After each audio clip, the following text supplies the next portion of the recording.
You're telling me that the banks woke up today and said, I don't know what we're going to do today. We'll figure it out when we show up at the office. No, they knew what they were doing today. They were negotiating.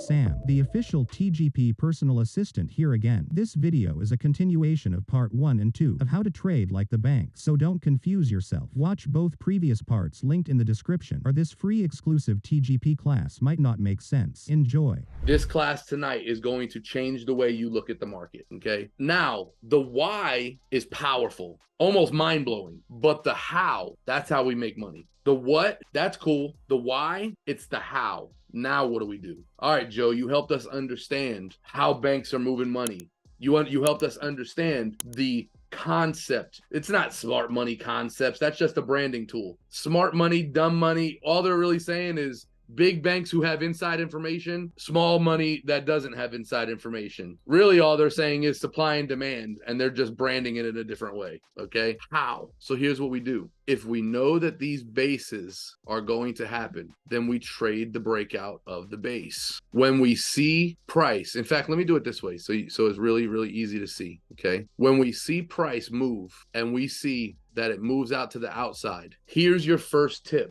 Continuation is met with less opposition than reversal. Make a note of that. Continuation is always met with less opposition than reversal. Anytime you see a trade reverse, you go back and look at it on the charts. You're going to see big wicks, big strong rejections, right? Before you see the big push up. Continuations can pretty much happen on a dime. I say that to say, if you are seeing a move to the upside, in fact, let me change colors again. If you see a move to the upside and you see a base form, okay? You see your base form and you see that the breakout is happening to the downside, that would mean for this to drop, that this would be a reversal from this point, or at very minimum, a golden zone retracement. With that being said, if it is a reversal breakout, do not take the breakout. Wait for confirmation. When it rejects and pushes at that rejection, now you have made, you took control. I love this so much. You took control over central banks who rule the world. You just took control over them. What you did was you said, hey, you see that breakout right there? I don't trust you manipulative banks. You're going to have to prove it to me. So what you've done is you said, when price pushes back up and we see a clear rejection, maybe a pin bar, something like that, that's happening right there. You're saying, hey, big bank,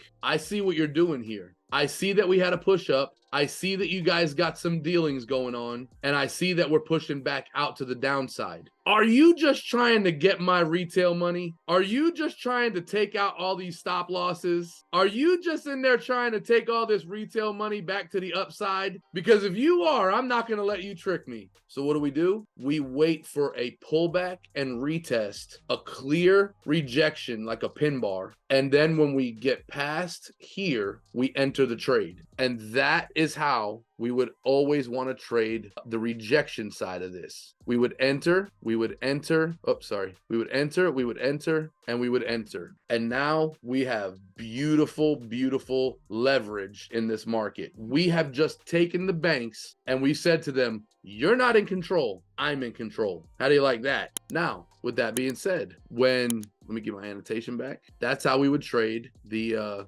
downside move. Now, let's say, for an example, let me get my blue back. That price breaks out of here and comes back here and we're going, all right, guys, it's about to sell. It's about to sell. And price goes back up. Well, guess what? Waiting for that clear rejection saved us a loss. Now we start to see what? Volume. Inside of this box, we're not seeing volume. This move here had big candles, big volume candles. This in here had low volume candles. Lots of wicks inside of here, lots of negotiation back and forth, lots of indecision. Why are we seeing indecision? Are the banks that you're telling me that the banks woke up today and said, I don't know what we're going to do today. We'll figure it out when we show up at the office. No, they knew what they were doing today. They were negotiating. Indecision equals negotiation. Now, after this fake out, or what we call a fake out is really false breakout, now we see it come back inside of our base. And what happens? Those little candles start to go away. And this move here becomes big candles. Let me get that yellow back, red back. This move here, we start to see big candles again, big candles in here. We start to see an engulfing candle.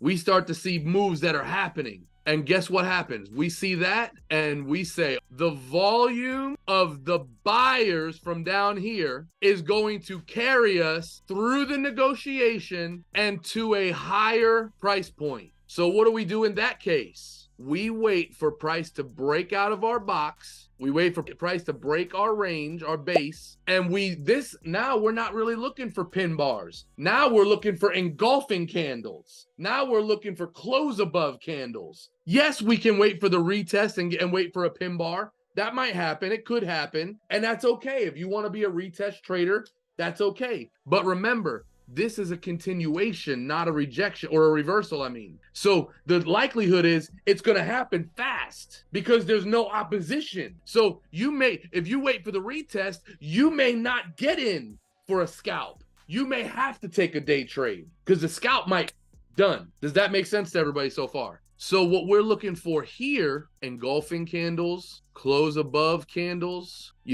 we could wait for that pullback and get that pin bar type candle. We could do that, okay? But it's here that we're looking for that entry. And what we want to do is we want to get in at the breakout, right? We want to put our stop loss behind 1.5 times of our entry candle. And we want to take this to previous level structure. And this move is typically going to happen faster than this move because this already had volume pushing it. This has to wait for volume to build up. Does that make sense to everybody?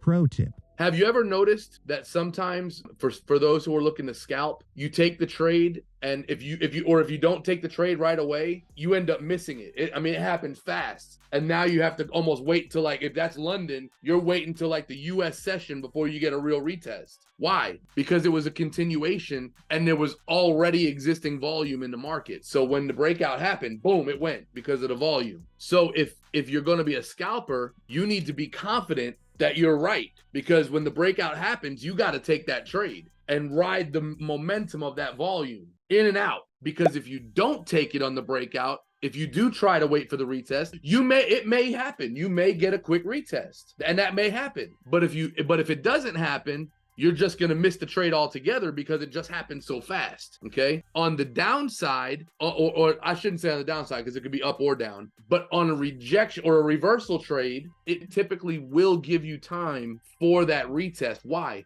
Because it has to build up volume. There's not already volume in the market, so it's got to turn the volume around. It's got to take over the momentum that was already existing on the opposite side in the market. It has to take over that momentum and take it in a different direction. So that kind of struggle takes time, and that's where we get drawdown. That's where if you get the breakout, you'll get drawdown and then it'll go. But if you're a retest trader on the reversals, you kind of wait for that drawdown to happen, and then the volume builds up and you ride the volume again.